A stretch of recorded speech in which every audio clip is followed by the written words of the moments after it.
Welcome to Redundant Opinions, where the thing you need most on the internet is another two straight white guys thinking that they're right about the world. Welcome in. My name is Kochie, this is Cami, and we're here to hopefully chat about the GamerNetworkCo and its existence, PSVR 2, Microsoft being in hot water a little bit, and the current state of multiplayer FPS, and we'll probably delve into a tangent or two along the way, as you probably know. If you find yourself coming back on the regular, consider subscribing and hitting that bell for all notifications, and make sure you check out Cami as well, because he is pretty cool. How you going, Cami? Cool.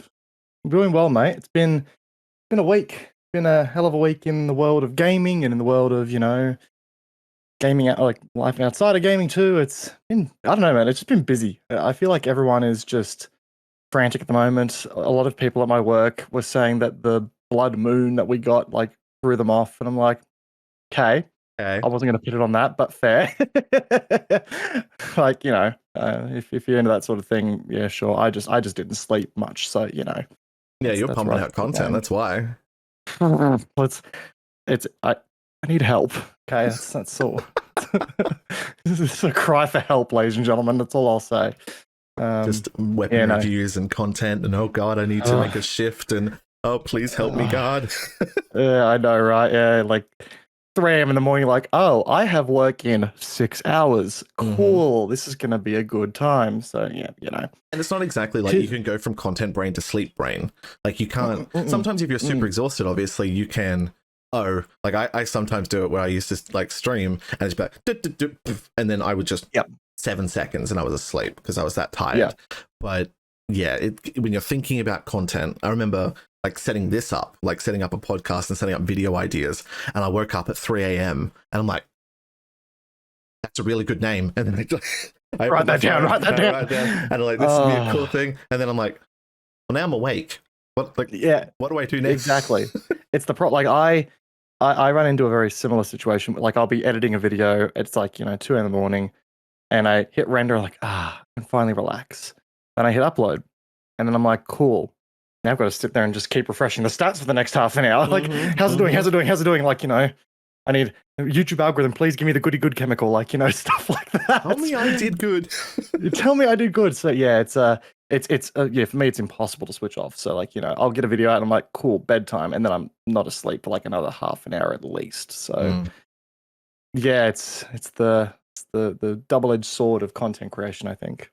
I think that's as well like going into Twitch streaming, because it's one of those things that you are always live. You're always thinking about it, or like thinking about a clip here, or if you've got a good team of mods or something that can clip your good moments, you're like, oh cool, maybe I can put that up on TikTok, or maybe I can like get that edited, or because if you're not live, you're not making money or getting views or whatever it is. Yeah, it's that constant thing I think we talked about last time, where it was YouTube versus Twitch and all that fun stuff. Go evergreen content. Yeah, exactly. Speaking of making content in places you can actually go live on, we did it. We did it. We segued again. Yes. The latest from the GamerNetworkCo, our favorite streaming service. Sweeping the nation. Sweeping the nation, or sweeping the world, Kochie. This is a worldwide brand we're dealing with here. They're on Twitter. They were on Twitter. Kochie, tell us more. What's happened to the GamerNetworkCo as of this morning, by the way? This morning, of the day we're recording the podcast. Yes, the 13th of November, 2022.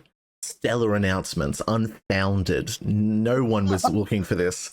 And no one was expecting this announcement, but the GamerNetworkCo is gone, is the TLDR. They have gotten rid of their Twitter. The founder / social media manager / merch person / new social media manager has resigned due to public demand and public backlash.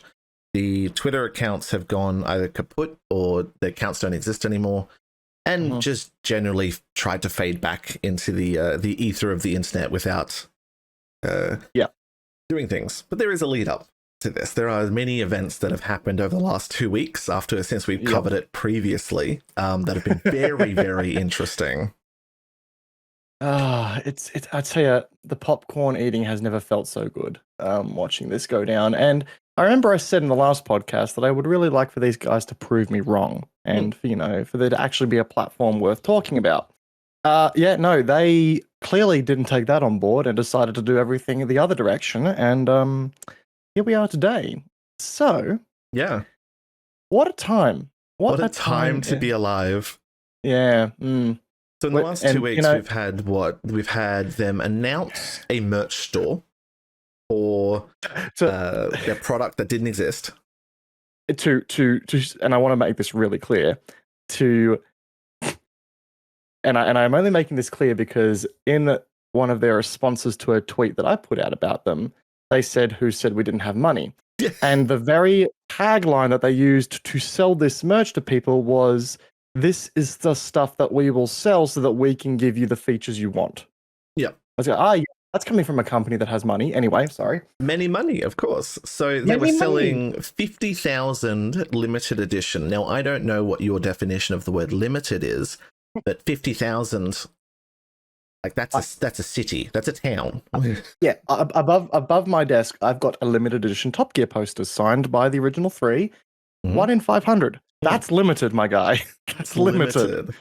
50,000 limited edition t-shirts, 1,000 hoodies promoting a product that doesn't exist, that just had basic Gamer Network on it. And apparently 150 orders were taken in the first 24 hours, which was then debunked very quickly, where he just took like 100 and something orders off the available listings. And like, because they were done like in an instant, and we knew that they weren't dedicated to the product. No, God, no. As of this recording, the merch store is still active, but there's no products that exist. So if you go to, shop GamerNetworkCo, you'll see their network store, but it will just example product, and so on and so all forth. for $19.99. What a deal. What a deal. Cheaper than what I think those shirts were, because I think they were about $40-something. And yeah.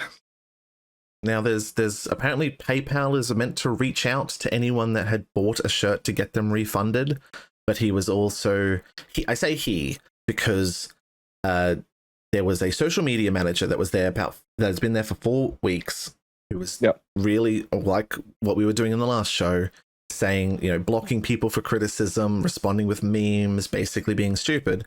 And then they said they fired that social media manager and they have a new one, which made the tweets that were very similar to the previous social media manager, who was very similar in the style of tweets that they had, was similar to the founder as well. Yeah. And as far as you know, it's one-man operation. Yeah. It's basically baloney, the fact that anyway, this is all very much putting the fires out in the PR front, when anyone who has a single clue as to what's going on just saw right through it. And look, I feel bad for people if anyone did buy a merch product from them, I feel bad for them, but I also feel like this is a very valuable life lesson, and I mean that in the kindest possible way. They're only going to make that mistake once. That's the thing. But the problem is, there's always there's a sucker born every minute, as the saying goes. Yeah, exactly. So yes, so they were tweeting out that they're going to get refunds. Then when people were asking for them and giving them more shit, deservedly, they turned around and said, "We're not talking about refunds anymore. We're only talking about features of the platform and anyone that's talking up the product." And that was about 20 hours before the whole platform shut down. Sorry, the idea shut down. The idea, sorry, because we know ideas are bulletproof. But they're not proof to Twitter comments, apparently. No, so there you go. Words are more powerful than bullets. Thank you, Thanks, Elon. Thanks. Oh my God. I'm not even starting that one. The lose $44 billion speed run any percent run from elongated muskrat here is doing very well. Anyway. Yeah. Anyway. Jesus. So that was just the merch. I'll put a link in the description, but shout out to Fault Runner, who made a quick edit on the on the shirt who basically got the Gamer Network and said, I got scammed by Gamer Network and all I got was this lousy t-shirt. I was a Beautiful. t-shirt and I was like, Beautiful. that was I would have bought hilarious. that. I would And have bought that quote t-shirt. tweeted their tweet saying that. That was it's just perfect. Yeah, no. Delicious. So yeah, they put up a merch store for a thing that didn't exist. They had a privacy policy on their website, which I'm not a lawyer, as the saying goes, but it's just a copy paste of a typical templated privacy policy for a generic company. Yeah, company.exe, which is still available, that you can read through. They also sent, we mentioned a Medium article that was posted by someone who got into this when this guy was he created the Music Network or something previously, which was the Music Network Co., which was by artists, for artists, run by artists, blah, blah, blah. And now it's for gamers, by gamers, blah, blah, blah. Same shit, different smell. Yeah. So the person who made this Medium article, that was posted to the Gamer Network Discord in the announcements channel because he hadn't set up permissions properly. So anyone could post in the announcements channel, they could tag everybody, and anyone with 5 minutes of Discord experience knows that that's stupid. So they would tag like 6 or 7 times at everyone. Have you checked out this? And his response to that article was, nah, it's fake. She's a stalker.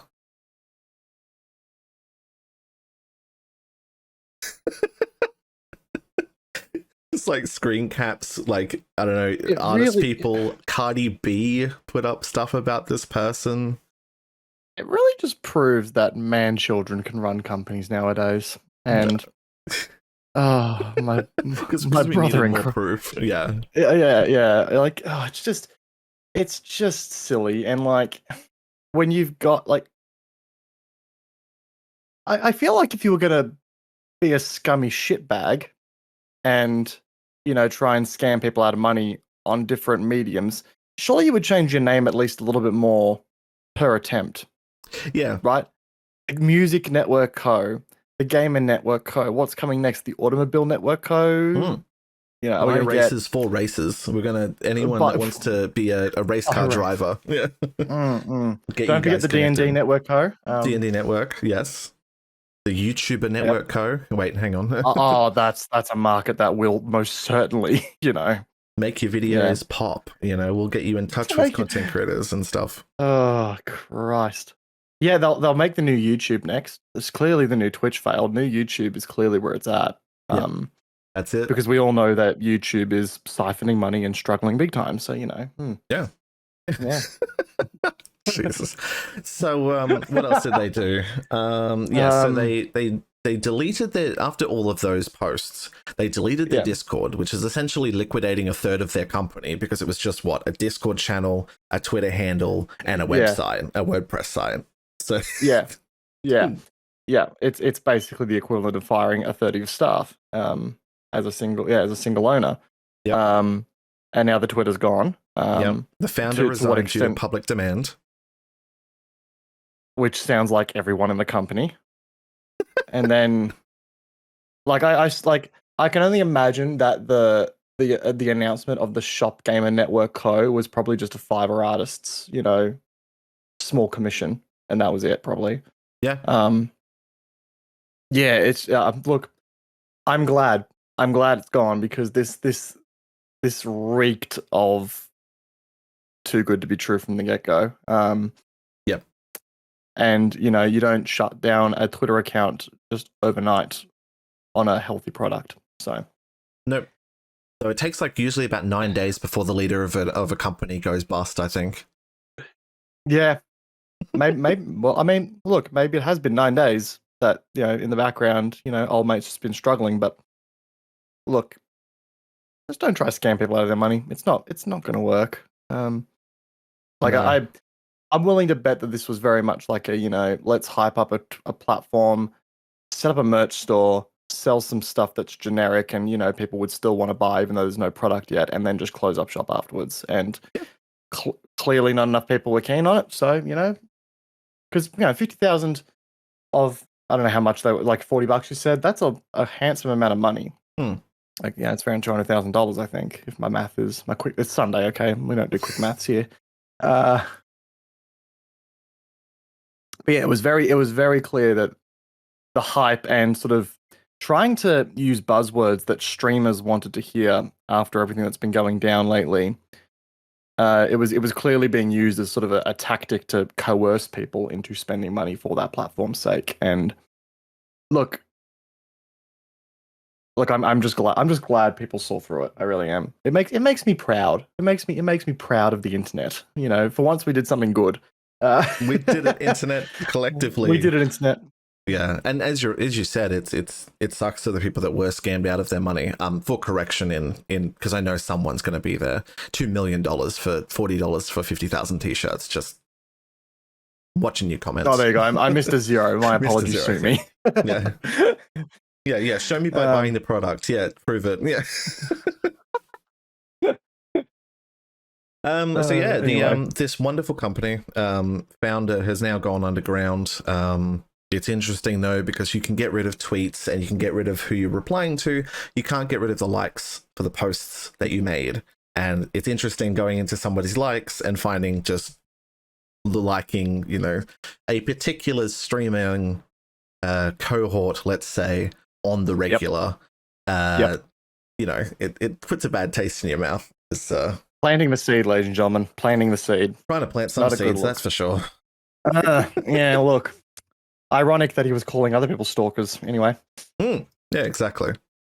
Anyway. But look, I mean, that's done and dusted. I mean, I'm really glad that the majority of people saw it for what it is as well. Yeah. And as I think you said, like, as much as it does, we do need competition in this space for a content creation network. It needs to be done by a company. As we've said before, Microsoft tried and they failed because they didn't do it right. They did a lot of things right, but they didn't do it all right. Yeah, exactly. Yeah. Like this was just going to be blue Twitch, and you can't unsettle a platform by just doing what that platform is doing, only slightly better. As I said, it's a like, to get people to change platforms like that. It's a change of culture. It's why YouTube streamers primarily struggle on YouTube, because the culture for streaming isn't there on YouTube.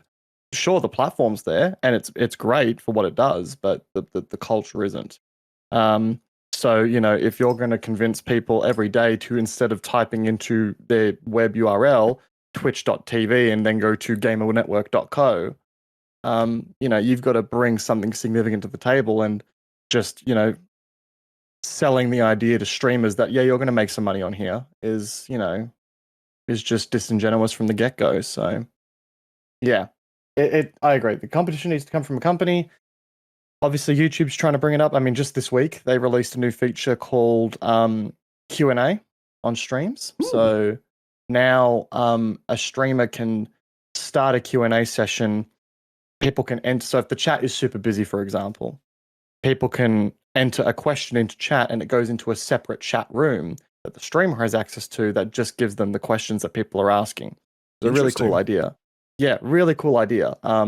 Not as useful for smaller content creators who probably don't have that greater viewer base, but for larger ones, that's huge.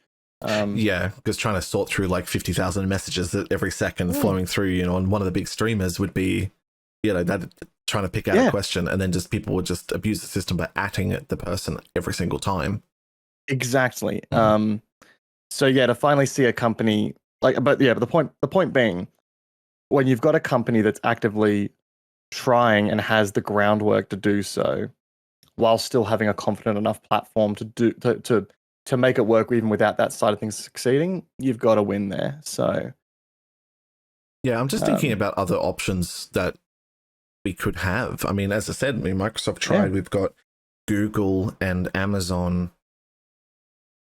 Just keep Muskrat away from platforms, okay?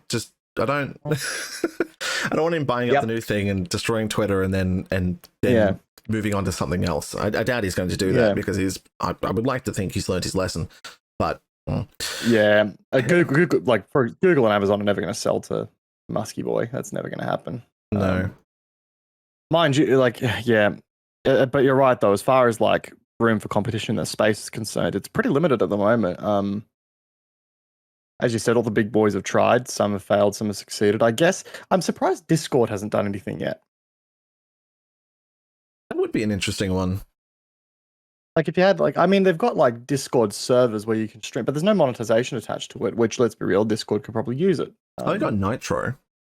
Oh, they've got Nitro, good point. But that doesn't go to, obviously, creators. That goes to Discord to use its features. Straight to Discord, yeah. But if they took yeah, exactly. But if they took a 70-30 cut, then, I guess, they could make some... I don't know, I'm just surprised that we haven't seen that yet. But yeah, I think the closest we've got is stages.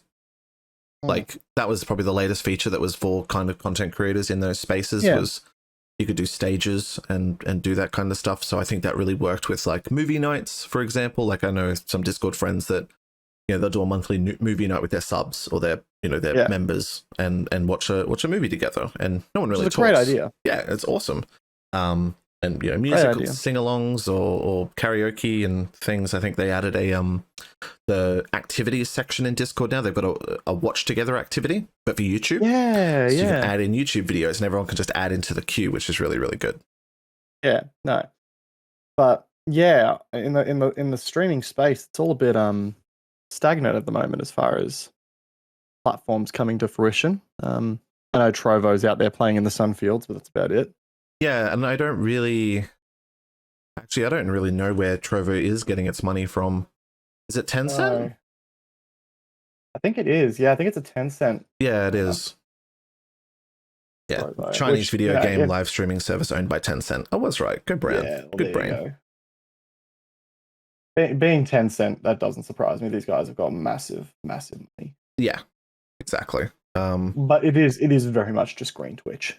It is. It's one of those things that we just kind of see that's there, and it's plodding along, and there's people that are doing that, and there's UFC, and there's people doing a bunch of just chatting stuff, and games, just like Twitch, there's some booba, there's some just chatting streamers, there's gameplay.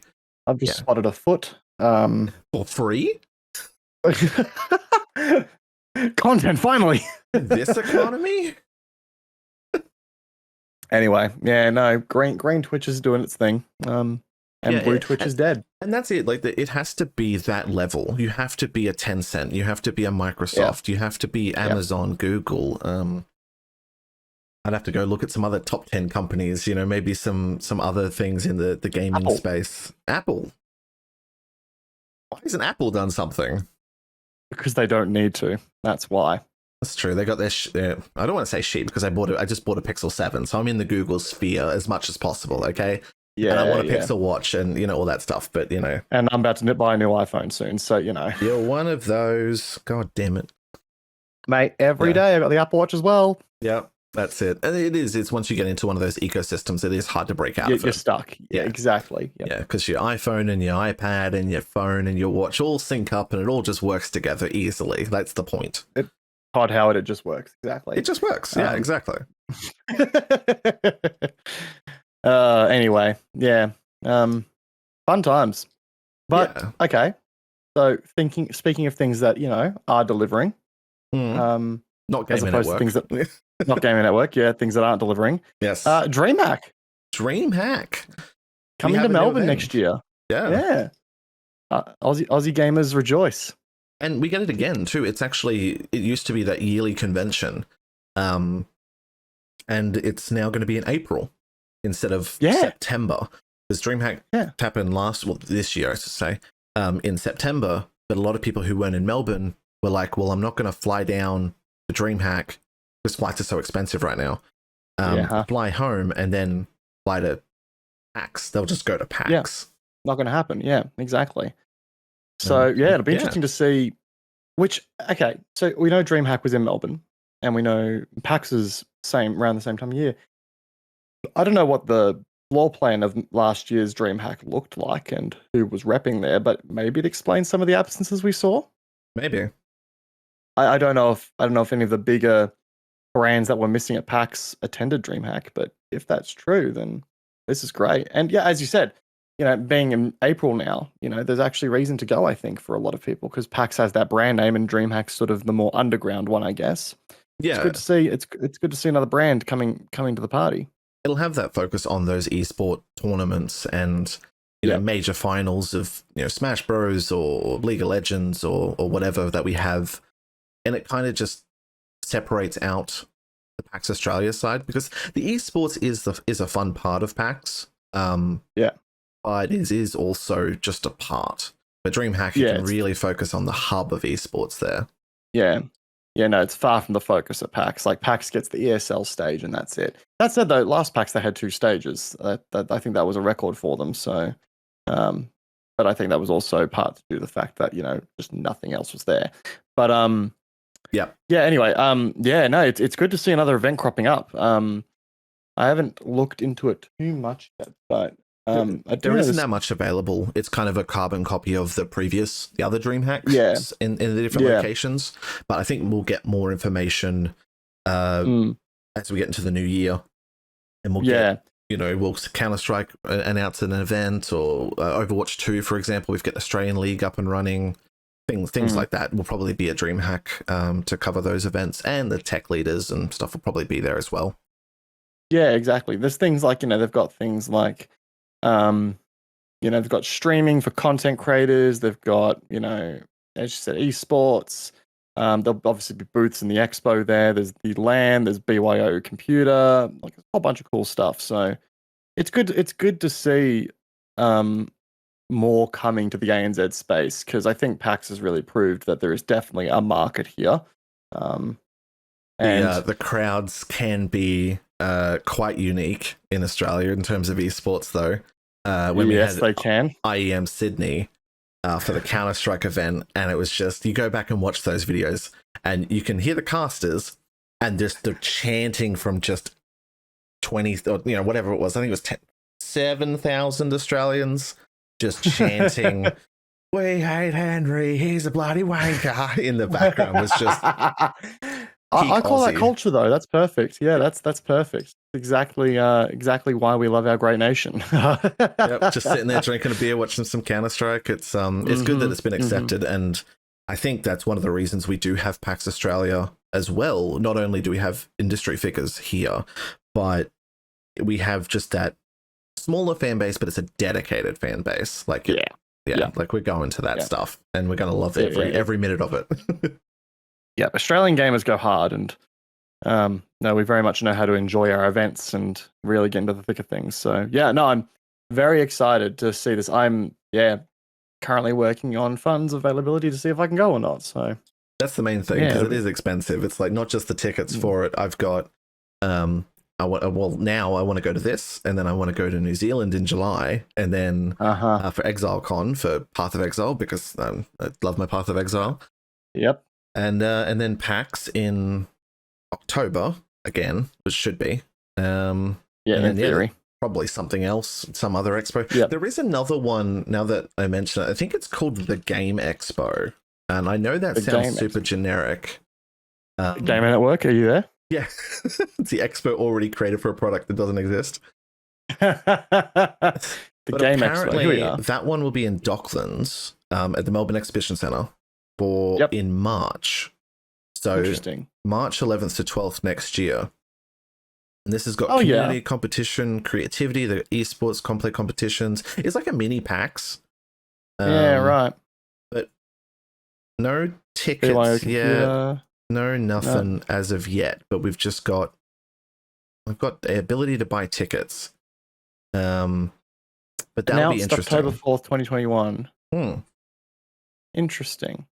So apparently it was announced. Yeah, it was announced right during COVID and all that stuff, and right around when PAX was cancelled and stuff. But it's another expo. I mean, we're not going to say no to that type of stuff, right? I wonder, because we were just talking about the symptoms of having two expos that are very similar, so close to each other, with one with a higher brand name and the other without. Because I don't think this has been an expo before. This is brand new. Yep. Will this happen to the Game Expo like DreamHack happened to PAX? Like, is there going to be too much overlap there? Because again, with this sort of thing, you'd probably choose one or the other. It would depend on what lineups they bring. Yeah. And that is the thing as well, where it is in Melbourne as well. So Yep. Just another thing. Which yeah, Melbourne is the place for gaming at the moment. I think Sydney is just too expensive from my understanding, and then also they don't have a centralized convention center. Like they've got Olympic Park, which is about 20 to 30 minutes out of the city, and you have to catch 2 trains to get there regardless, because you have to get it to one of the stations, and then you get another line that goes just between Olympic Park and back. Just that's all it does is go back and forth. So that means accommodation is painful because you've only got about 3 bars in that area that'll actually open. So I've made that mistake before. Again, IEM Sydney, everyone finished for the night at the expo and went, all right, we're going to go drinking, go into the city. And then for me to get home, I basically had to catch a cab because, the trains obviously weren't running to that location. Yeah, exactly. But Melbourne, they're smart. They just put it right back at smack bang in the middle of the city and went, yep, good, right next to a casino. Free tram zones right there too, you know. Everyone's public transport's easy as piss. Accommodation galore everywhere, depending on how much you want to pay. Yeah, no, super, super smart. Love me some Melbourne. Conventions are going to be pretty hot topic in the next few days, or next few weeks, I should say. Yeah, so we've got March, the Game Expo, whatever that is. If this happens, it's less than 120 days till it happens. So yeah, probably need some more info. And no tickets being sold. Interesting. Yeah, so maybe it'll just fade away, but we keep an eye on it. DreamHack in April, and then we've got kind of a lull, and then PAX again. So we'll see how that goes over the next year. We'll keep you updated. So stay subscribed and all that. Oh, he's thrown in the call to action. He's thrown it in. Need that little thing that goes bloop bloop bloop. How do you feel about that? Let us know down in the comments. Get him. Yep. Double got him. Hey. Got him. I love him. Speaking about spending money, a lot of money, because that's what I'll be doing next year. As I said, July is my other one to go in New Zealand for XLCon. So an event every couple of months will break my bank account. And speaking of breaking my bank account, PlayStation 2 VR got announced. And that's going to release in February next year, just like everything else. February is just the place to be for video games. Yeah, apparently so. Everyone's got their Christmas money looking to spend, stuff like that. Time to jam some cash into our favorite video games. But holy shit, do you have to jam a lot of cash into this thing? $1 million dues. $1 million. Oh, I couldn't quite believe it because I hadn't seen this until you sent it to me. And I was like, oh, $540. I was like, Cami, that's the American price. Like, oh, and not including tax. Yeah. No, yeah, exactly. That's wild. But anyway, please continue. Yeah, so PS2 VR headset going for the small penny price of $549 USD, which I think you did the conversion was 800 and something Australian. $820 straight exchange. Straight exchange. That's with the dollar as it is now, plus import tax, plus GST, plus upsell. $900 to $950 easily. Yeah. No, I reckon it'll be $9.99. Fuck it. People got to make their money. Oh god, that's how much I paid for my new phone. And now you can wear your phone on your head, Kochie. It's going to be great. The experiences. I am experiencing things. I am experienced right now. I am experienced. Many level ups. Oh my god. So for those who don't know, that is more than the actual PS5 console that it is currently exclusive for. And while people will probably get their hands on and mod them and find compatibility software for things like PC, it is not a standalone product. It is only compatible with the PS5, and it's going to be very expensive. It does have like premium technology with it. It's got haptics. It's got force feedback on the triggers and stuff like that. The resolution is great. Yeah, OLED screen. OLED screen with a 2000 pixel by 2040 pixel per eye resolution. That is sharp for VR. That is retina burning, is what it is. Yeah, most VR panels typically tend to operate at around about 720 to 1080. Like it's all pretty pretty average stuff. Which I mean, it's not average when it's right up against your eyeball, but yeah, it's wild stuff. Field of view is 120 degrees, which is a great because I know a lot of people get motion sickness, so that's going to be a huge step in sort of tunnel visioning you, I guess, in the VR experience. Great. So it is a premium as hell product. Yep. But it's definitely not something that not everyone's going to be able to afford and rationalize buying, given its exclusivity with a console that most people can't even still acquire. Yeah, I wanted to play God of War, and I was like, oh yeah, I'll see if I can get a PS5, and they are back out in the wild now. Yeah, get a PS5 just to play a single game. I'm like, can I just borrow someone's PS5? Just let me borrow it. I really want a PS5. I saw the review codes for Ragnarok, and I'm like, oh no, I'm gonna do the thing, aren't I? I'm gonna. And then he bought a house, so you're safe for a little bit. Kochie, I'm looking at ways, mate. Let's just say that much. Moving money around, It's a dangerous game. It really is. Might be a little house, but anyway, beyond. Trust me, the VR headset will not be a housewarming gift for myself. The PlayStation maybe, but yeah. Yeah, it's a good looking headset. I don't know what's the next greatest headset you can get right now. Valve Index, I think. Which one? Sorry, Valve Index. So that'll probably be the next line, but you can't really get them in Australia. I think you have to grey import them. But in terms of quality and premium nature, I'd probably say Valve Index. You can argue the latest from Vive, the Vive Super Pro models. Maybe a little bit up there as well, and there's probably some other players in that space as well, but the industry in that section is still deciding what is needed for those consoles. 100%. Those what are they? I guess they're accessories because they're not exactly consoles. Yeah. I mean, I'm just looking at the Valve Index now, and there's talks here. Okay, here we go. Frame rate. An experimental 144 hertz, but it's 120 capped normally. The resolution is only 1440 by 1600. So that'll probably be next in line. Yeah, not even scratching close to what the PlayStation's acquiring here. Yeah. PSVR 2 is 90 to 120 hertz as well. I don't think we mentioned it. Yeah, exactly. Really, really So and they say field of view is 20 more degrees than the HTC Vive. I'm not sure what the HTC Vive is rocking. 900p, I think. That's the resolution. I'm just more or less referring to FOV at the moment. Oh right. I can't remember. HTC Vive FOV. I'll look it up right now.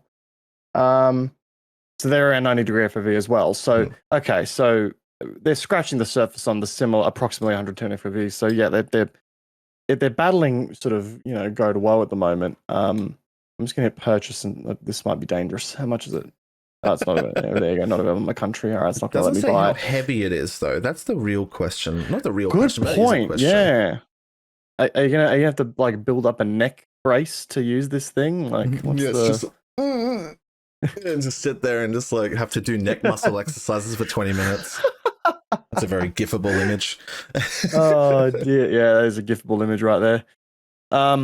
Yeah, but it looks cool, and I'm keen to see what because PlayStation have got such a stellar library of games. And speaking of as well, so they also announced there was going to be 11 VR exclusive titles that are coming not with the headset, but to be played on PSVR 2. The leading one was a Horizon Zero Dawn experience game. VR game where you can bow stuff and whatnot, which looks really cool. Yeah, you have my interest on that one. That sounds pretty sweet.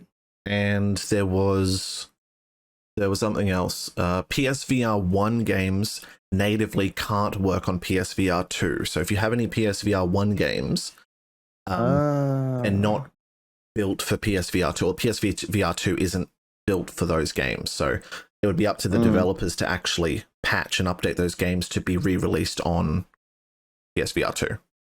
Given the VR, the FOV differences, that makes sense to me. Because we all know, apparently, it was an arm and a legs, struggle to get customizable FOV on consoles nowadays. Yep. I remember in the Call of Duty like Modern Warfare 2019 days when, PlayStation 5 and Xbox Series X wasn't out yet. Like, no, system can't do FOV changes. You're stuck on, looking like you're looking through a tube. Yeah. Yeah. But yeah, so it makes sense to me. If the software can't keep up with the hardware, then that totally does make sense. Would be curious to see. I'd be curious to see whether or not Resident Evil decided to do a VR port, because they did do for Biohazard.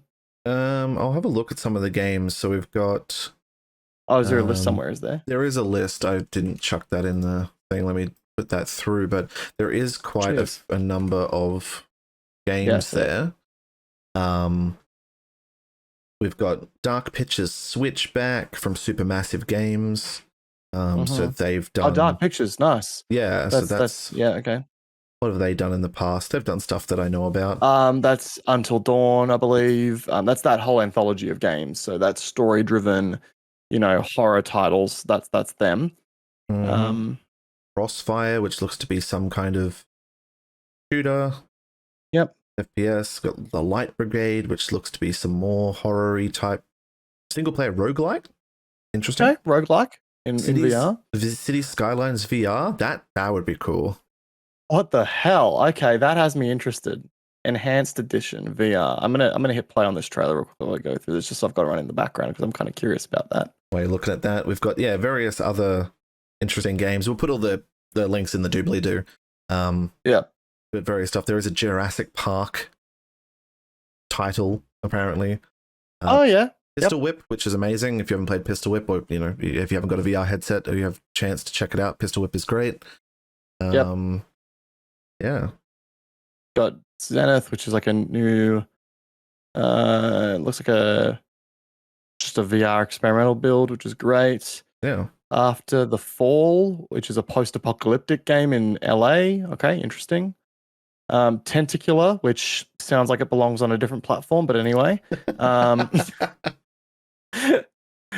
And that's it. So yeah, like quite a diverse range of games here. That's gonna really like it goes to prove that the PlayStation and the VR in particular is really growing in capability, I think, which is quite interesting. Yeah, it is just the price, and so that's the kind of separation we're at now, where we've got PSVR 2 and we've got Valve indexes costing X amount of money, massive amounts, where you could buy a whole console or a whole PC for some of these something useful, Exactly. And that's the thing with this as well. Like, we're kind of at that point in technology where, like there's always been those tipping points where, like, once upon a time, consoles would cost an arm and a leg to get a hold of, or, when the QLED TVs came out, when you first started seeing QLED TVs, they would, oh yeah, that'd be $10,000, please. And you're like, cool, sweet, we love to see it. But now, you can get a QLED TV for $1,500. Absolutely dirt cheap. So, yeah, it's an interesting. I think we're at an interesting tipping point in the market where VR headsets are slowly, like, obviously not right now, but as it becomes more available and as the technology becomes cheaper to make, we'll start to see it become more widely approachable from a cost perspective. Yeah, I mean, even the Meta Quest 2 headset, which is a great headset, and I've used it. Yep. I've got to be able to put mods and make it work wirelessly with Steam Link VR and all this stuff, and play it in my living room while streaming from my PC over to that with different programs and stuff. But even that's had its prices upped as well. Like it upped it like $100 and stuff. So I don't know, inflation and all that world shit that we don't need to talk about, but. We want it to be going down, dramas. Not up, right? Yeah, like we want it to be going to a point where it is affordable, and it will be. I mean, Google is the company that really pioneered the cheap for everybody VR experience with things like Google Cardboard. So they announced that that's the kind of approach they're taking. Is it doesn't need to be super. Life-defining or blowing out your retinas and stuff. It needs to be accessible. Exactly. And for them to create those experiences where you can have a phone and slap it into a piece of cardboard, and then everybody could have a VR experience is a totally different way to take it. Exactly. Yeah. Exactly. Like at that point, you're sort of going less for a, we make a lot of profit on our premium product for the few purchases we get versus, the more shotgun blast effect where we sell something for cheaper, make it more affordable, but we make a smaller profit line. Or, you just work out at sweatshops all day and, make a shit ton of money no matter how you look at it. So yeah, you can't win. But I think that's beyond the scope of what we can talk about here with any kind of authority. So, I mean, that's the entire point of the podcast, right? We're always talking about things with authority. Yeah, of course. Yeah. Because again, as the podcast suggests, two white dudes with opinions on the internet is the absolute thing you need. So, Of course. and speaking of opinions, oh boy. And obviously with our major savvy business knowledge, it looks like we understand how much the Microsoft acquisition Blizzard merger will definitely have an effect on the business sense of the world. I love that. That was a great segue. That was beautiful. That was a stretch is what it was. Mate, I tried that when I woke up this morning. I pulled a hamstring, okay? So, let's just... One a day, all right? Yeah, one a day, exactly. It's the one that, puts me back into bed for half an hour, but anyway. That's it. So the EU, the European Union, is looking into the Microsoft Activision Blizzard merger. Apparently causing concerns. The commission itself is concerned that by acquiring Activision Blizzard, Microsoft may foreclose access to Activision Blizzard's console and PC video games, especially high-profile and highly successful games, so-called AAA, such as Call of Duty. So essentially, they think that they're going to make Call of Duty a timed exclusive, and that's bad if they have control over that market. Yeah, which is interesting. I find it really interesting coming from PlayStation. Oh, it's not coming from PlayStation, it's coming from the EU, sorry. But there were complaints from Sony about that in the past. Yes, there are. Sorry, no, I'm getting my entities mixed up here. But yes, I find it's coming from a commission of, like, obviously for competition in the space and stuff like that, it is a fair concern because by acquiring the rights to do this, that technically does mean that they can pull that kind of shit off. We own the product, we own it, we can put it on our platforms. Yeah, they can do whatever the hell they want with it. Exactly, yeah. Take your scooter and go home, kid. Buy our console. But yeah, it's a tough one. Like, obviously, if you're on the Xbox side of things, or I'd say even PC, like this article goes into a bit about like how PC operating systems will be left behind. Maybe Mac. But if you game on a Mac, that's your problem. You're already at a disadvantage. All right, you do other things on the Mac. Go do that. Go enjoy it. Yeah, away from me. No, come to my lobby and then I can shit on you with your bad FPS. Anyway. Yeah, bloody 5K screens and shit. The hell out of here.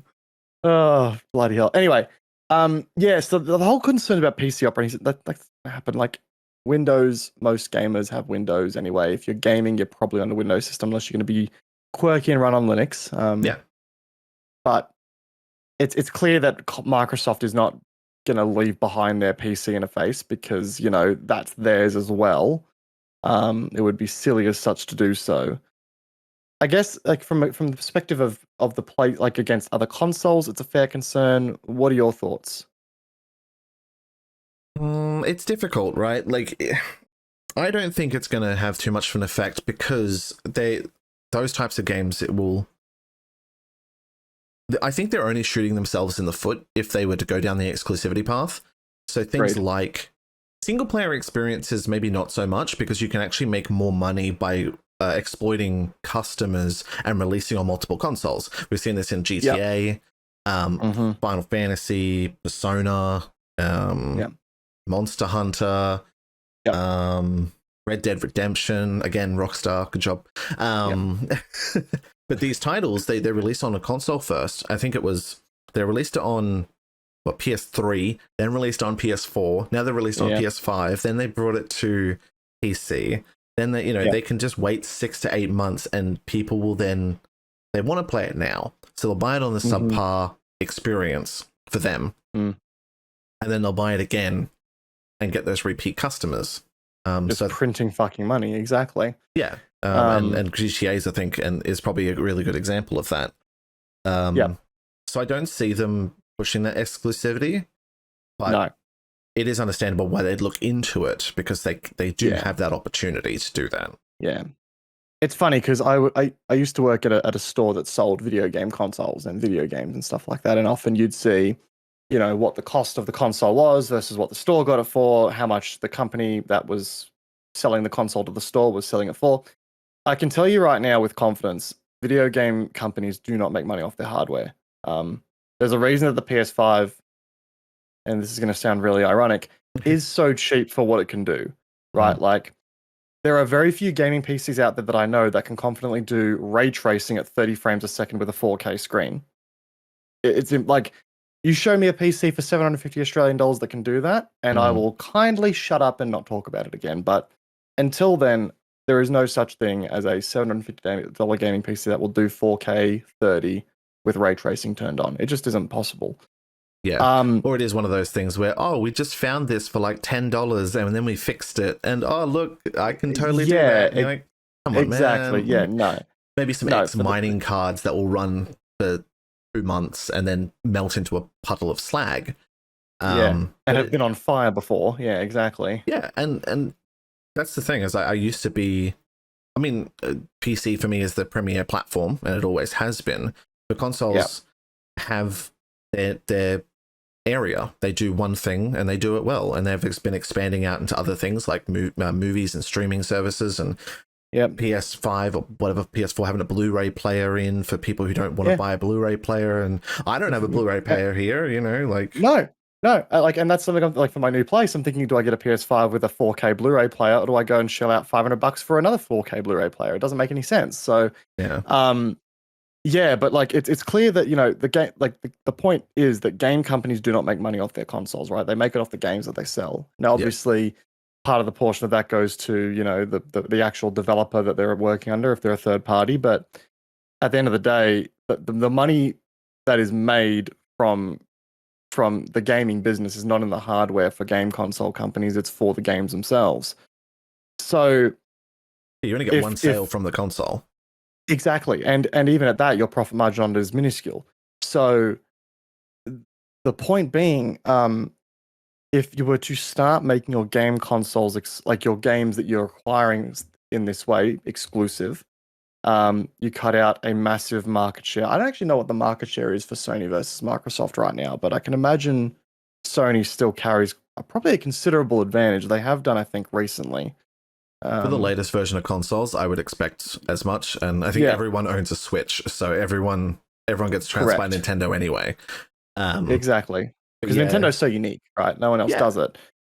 So if you try to convince everyone to buy your console that you're going to make pennies to the dollar on, and then you're going to gyp them of making money off of the game that releases on another console that's under your stead, it's a bad move business wise, in my opinion. Now, I guess you can make money off of the online services that come from your console. So your Xbox Live, your microtransactions on your platform, surely you get a kickback from that as well. But I don't see it. I really don't see it. No, I think it's probably going to be targeted around those single player experiences. As you mentioned at the start there, is that the Sony side of things complaining about, or PlayStation fanboys complaining that Xbox is going to get timed exclusives and blah blah blah. But things like the latest Final Fantasy to be announced, the Final Fantasy 16, I think it is a single player, maybe co-op, but the latest adventure from that is going to be a 6-month exclusive for PS5 or PlayStation. So, you know, let's all remember PlayStation had a year's worth of exclusivity for Call of Duty Modern Warfare 2019's Spec Ops mode. Well, there you go. It can be little modes here. It can be specific microtransactions that you're only going to get if you purchase it in on this type of console in this region of the universe on a Tuesday between 4 and 7 p.m. on a, you know, people can do it any way to gouge customers, and they will. And there have been meme-worthy spreadsheets that people have made with the 17 versions of the game and what you actually get with all the different versions and stuff. It's ridiculous. Like exclusivity in a certain way does also encourage competition, which I've always been a fan of. Like, I know people hate the term exclusivity, but at the end of the day, it does encourage competition in our space.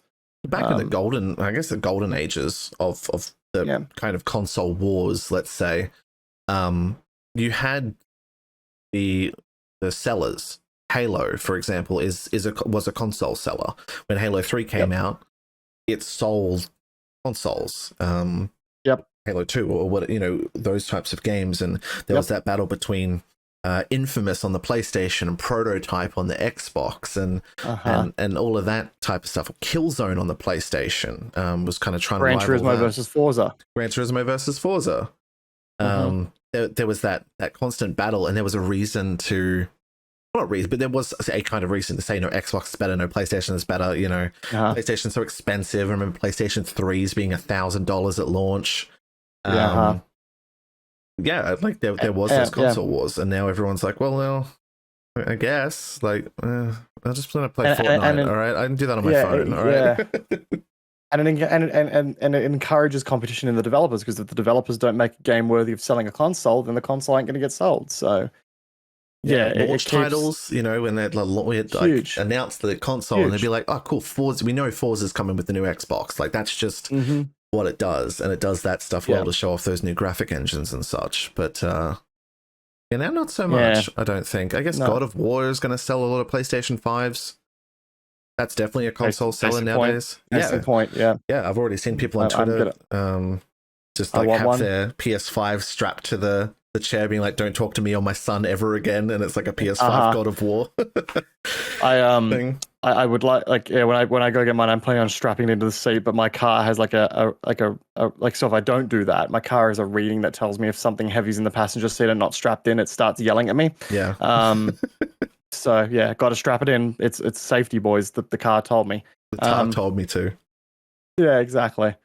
But it's interesting to see that there is concerns from the competition commission in the EU, really highlighting this, which it makes sense to me, because obviously the EU is one that got us started on sort of really taking a hard look at loot boxes and gambling mechanics in games. So it's clear that they're probably the more, I want to say, without trying to sound like, conservative of the world in the gaming side of things, which ain't such a bad thing. No, it's not. And I think because people can spend thousands upon thousands of dollars, and I have done, on loot boxes and those types of things. And the game doesn't put anything in place to stop you. It will just go, you want to sell your house and buy loot boxes? Go nuts, buddy. You go, little Timmy. Yeah, exactly. You're going to earn a knife in CSGO, and it's going to be worth $2,000. Of course it will be, but you spent $12,000 to get it. So, but some streamer did it, so that means you can too. They just don't care. So I think it's definitely good. I don't think Microsoft's stupid enough to make it make anything console exclusive. No. But it is worth investigating, whether or not they've got that level of information. Apparently the commission's going to work on it for the next 90 days, so we're not going to hear anything for 3 months, until March next year, to make a decision on that. But we'll have to see how that goes. I'm thinking, like, what products would be exclusive from that deal, and I can only really think of Call of Duty. Activision, Blizzard, Overwatch maybe, but like, that's already released, so too far gone. Out. Yeah, I mean, if they like take it off people, that's just a whole. It's just a whole other kettle of fish. Yeah. I guess Diablo was on consoles. Oh yeah, Diablo. Now it's on your phone. Get hype, gamers. And on PC now, so it's not a mobile exclusive. Diablo Immortal is on PC, guys. True. It's. I don't think there's much else from the Activision Blizzard side of things. That said, though, Microsoft are very clearly making big moves. You've got, obviously, there was the Bethesda acquisition. That's big, and I know Starfield I think is set to be a console exclusive. You know what it would be? This is really odd because Activision has usually made titles like Spyro and Crash, right? Would they like the publishers for? They've been notoriously PlayStation. Yeah, they have always been PlayStation. That's a good point. So, yeah, if they make a swap over, that could be pretty big. That's a good point. I hadn't thought of that. Because I know there's Crash 4's out, or it was out recently. No, that was a couple of years ago. Now, oh God, was it? Yeah, yeah. Yeah, I didn't play it because it didn't bother. But it's truth. Yeah, it'd be interesting to see how it goes, I guess. Yeah, it's it's weird. Microsoft has obviously been making all these big moves. Sony's been sort of just sitting on the bench with the popcorn, enjoying the show. Not enjoying the show. I haven't seen much retaliation from them in the acquisition space, which I find very peculiar. I'd have to have a look to see what I would say that they'd start hoovering stuff up and whatnot, and actually claiming whatever they can. But I guess only time will tell with that kind of stuff. They could just be that confident in their current offering. I always felt there were every time a new console's announced, it's always hilarious looking at the naming conventions as well. So you've got the PlayStation 1, the PlayStation 2, the PlayStation 3, the PlayStation 4, and the PlayStation 5. Now, and you've got the pros and the slims of each model, but there's still like this through line. And guess what'll come next? PlayStation gonna blow your fucking mind. 360, obviously. Oh shit! Yeah, piss. Yeah, no, fair call. Yeah, the only logical decision. Yeah, but you know what's going to be coming next. As you were alluding to, you've then got Xbox 360, Xbox 360 Slim. Xbox then One. We go Xbox One, because apparently the first Xbox wasn't the Xbox One. It was the Xbox. Then we go the Xbox One S. Then we go the Xbox One X. Then we go the Xbox Series X and the Xbox Series S. So they've only just now become a series. Like, we've only just now gotten to that series point. Yep. I don't know what took us so long, but here we are. The Xbox 360, Xbox One, which was also named the Xbone because lol. And then you've got Xbox Series X and Xbox Series S. Like, it's just I don't understand. Just Xbox One, Xbox 2. I thought maybe it was going to be the Xbox 360, Xbox One and then Xbox 2, or they would have actually learnt. How dare you think logically, Kochie? Get fucked. Maybe I'm obviously not a marketing manager, so how the fuck would I know? You're the problem here, okay? I'm the problem. I mean, I'm a white guy on the internet, but even from Xbox, then Xbox 360, then 720, then 1080, like that could have been really 1080, cool. Yeah. And then the problem is you couldn't do a 1080 because then they're like, oh well, it's only in 720p. Like, oh, the Xbox 360 is only 360p. Come on. I mean, it's weird like that. I'm convinced, despite all of that the marketing guy or the naming conventions guy at Microsoft is just a Sony insider. He's just in there, slowly twisting the wrench every time there's it's my time, boys. Here we go. I'm about to ruin this man's whole career. The worst. The absolute worst. That's Cami's hot take, is it? Is the Microsoft's marketing team is actually filled with Sony's insiders calling it right now. If that's my hot take, then geez, that is mild for the day. Holy smokes! Yeah, we already talked about GamerNetwork, so I don't know if we can get any hotter than that. Well, I mean, you could. Well, how about skill-based matchmaking? I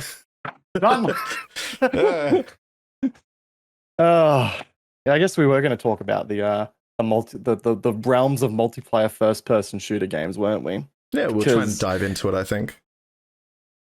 What a time that this old chestnut has become over the last few years. Yeah. Specifically, multiplayer FPS. Because it has changed a lot, and it is in a time now where it's both more accessible than ever, and yet I don't feel like playing any multiplayer shooters.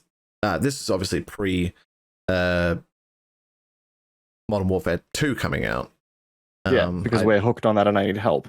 Yeah, but I was looking at previous, and I think this was probably sparked mostly from Battlefield 2042 just being an absolute hot pile of garbage. But it did spark that conversation where we're like, well, what are they doing wrong? Like, what is it that people are not excited for? Is it the games themselves? Is it the loot box mechanics that we talked about before? Is it the genre? Is it just the genre? Have they run out of ideas? Yeah. Which, yeah, I mean, I think a lot of people in the FPS genre as of late have been really nostalgic, right? We always go back to the last games that we played, like, you know, the original 2009 Modern Warfare 2, right? Character building, you know, at time if you were born into the right generation on that one. I'm still learning about my mother through that game. The Battlefield 3s or even the Battlefield 2s, if you were from that generation, the original Counter-Strikes, Halo 1, 2, and 3, and even Halo Reach I'd throw into that category as well. Best Halo story. Prove me wrong. I think that's your hot take. No, Reach is the best story. Everyone can go suck a dick. Yeah, I think that's hot. I think there's some. My brother in particular, I think, would battle you to the death on that one. As long as they don't say like 5 or something is the best, otherwise I'm getting my shiv. Oh God, no! I think he's in on 3 for that one, or maybe 2, which are fair, but you know, but yeah, no, like I do think. How do I say this? We're in a time where every year they try to outdo themselves. Yeah. And obviously, gaming has gotten to the point where you need to release every year, otherwise you lose to your competitor, stuff like that. It's clear that this ongoing, conveyor belt of trying to get content out constantly, build a new game every year, spend a year giving it live service, editions, stuff like that. It's clear that gaming in general has become, especially in the FPS genre, more of as I said, a conveyor belt of pushing product to consumers rather than creating a game for people to enjoy. It seems to be that way. Especially with that live service model. Like, it is super popular. Ever since, I don't even know the first team that was it. Fortnite? Did Fortnite start it? Fortnite definitely popularized the live service model. I'm thinking of the Battle Pass. Sorry, that's what I was looking for. Right. Yeah. Which I think has very much become the industry standard, right? Like, look for a first-person shooter game nowadays that doesn't do a Battle Pass. Overwatch, Apex Legends, PUBG, Halo, Call of Duty, Battlefield, all of them. Like, there's not a single game out there that doesn't do a Battle Pass nowadays. So obviously there's that ongoing realm of requiring people to constantly be churning out just endless shit of content. Yeah, and not even FPS. You got League of Legends, Dota 2. Yep. All of those ones as well. All Guys has a battle pass or a season pass. Rocket League has a battle pass. Destiny, I think, has some kind of thing. Yeah, Destiny. Yep. How can I forget? It is just the ongoing multiverses, thing. It spans across genres, so they're not making. Yeah. It's like they're doing the genre of it's all. I don't know if it's its own genre, but it's its own system to tack on. Like, it's a live service 2D platform brawler, is what it is, or it's a live service FPS, team-based tactical FPS. Yep. And I think it's very much come down to the point that game companies nowadays want to keep people engaged for longer, and instead of making that happen through the gameplay, they're just focusing on doing that through reward, through time spent. The FOMO of missing out on that cool skin you get at the end of the battle pass, right? Everyone wants that cool as hell skin. Yep. But it also means they've designed it in a way that you have to play that game every day for the 60 days to get enough daily points and stuff to make sure they come back, to make sure they get that skin. Exactly. Otherwise they waste $15 or whatever it is every 6 months. 3 months. Exactly. And then you throw in, the streamer culture that we're in now, where streamers will sit there playing 8 hours a day, showing that, yeah, it's possible. You've just got to grind. And it's like, well, that's something that didn't exist back in the day. Like you had YouTube content creators doing YouTubes and stuff like that. But streaming wasn't really a thing. So back in the day, content around the gaming sphere was very curated. It was very commentary driven. Now it's just, here's me sitting down playing a video game for hours, grinding out a battle pass. And I think that's very much the grind mentality that we're in right now for gaming, both at a developer side and at a gamer side, which I think drives us into some of the shooter experiences we've been seeing lately that, are forced to innovate for the sake of innovating that actually does nothing good for their franchise. No, and it's just a different way to take the game. And obviously it's successful. Like they're making money hand over fist. Do you want to spend $60 on Overwatch, or do you want to spend nothing but spend $60 on microtransactions and a battle pass for 3 months, and then the new styles come out and they buy the battle pass again? It's just that consistent level of money that just gets generated over and over again, and we've seen it work time and time again. Yeah, and it comes with gaming being more accessible. Not to sound like too much of an old head here. Gaming has become more and more accessible over the years. So clearly, they're just looking for more ways to buy into that audience that might be a bit more casual, might be a bit more less inclined to really like. I think back in the day when Battlefield 3 was doing its premium battle pass, which wasn't really a battle pass. It was you bought premium and that gave you early access and constant access to the 5 expansion packs they had planned, which was like 4 new maps apiece, bunch of new vehicles, weapons at every expansion pack, stuff like that. Like it was content that you paid for, but the drama with that is if you didn't own the content, then you couldn't play on the servers that had that content. You'd get booted. Yep. Yeah, it was always interesting jumping into a map and then you'd be playing the rest of the map, and then it's like, cool, map rotation because you didn't read the server description, and then you're like, cool, you don't have content, booted. Like, oh, awesome. Yeah, exactly. It was a different kind of division in gaming that we see now, and we are seeing a new kind of division as well via skill-based matchmaking. Oh yeah, it's painful. It's painful, and I don't like it. Look, how do I say this? Because I did a video on this. Yes. And I understand where skill-based matchmaking has been around for years. Yes. In fact, decades even. Yeah, we're old. Yeah. Like the original Halos had, well, not your so your non-server-based Halos had SBMM. Your Call of Duties, or like every game that's ever done matchmaking has had some degree of SBMM in the past. Yeah. It's just not been as good. No. Yeah, and that's I think where the problem lies. Yeah. At least that's my argument, and I'm happy to hear otherwise. But I think the issue we have is SBMM and algorithms, and the engineering behind this stuff has gotten better over the years. And has gotten more accurate at keeping you at, say, a 1.0 KD ratio on average. Where if you do go off and have a 5.0 KD game, SBM is like, cool, you are now FaZe Clan.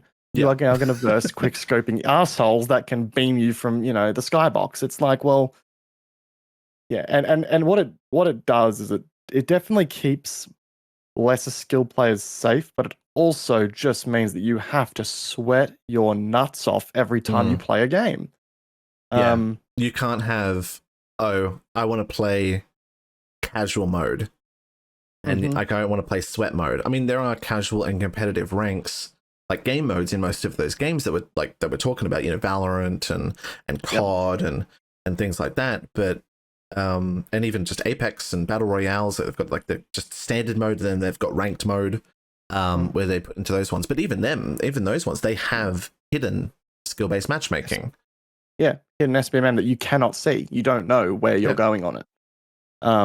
which makes it really tricky when you're planning to play with friends. I mean, even just yourself. So you take your own situation, you have a shit day at work, you sit down, and you were just fragging out over the weekend. So we're going to finish this podcast, we'll go play some Modern Warfare. We're fragging out of our minds, we're hyped up, we're all having a good time, and we're doing really well, right? And then, okay, cool, we finished our session, we go to work the next day, come home, and like, oh man, that was a Monday. Fuck Mondays.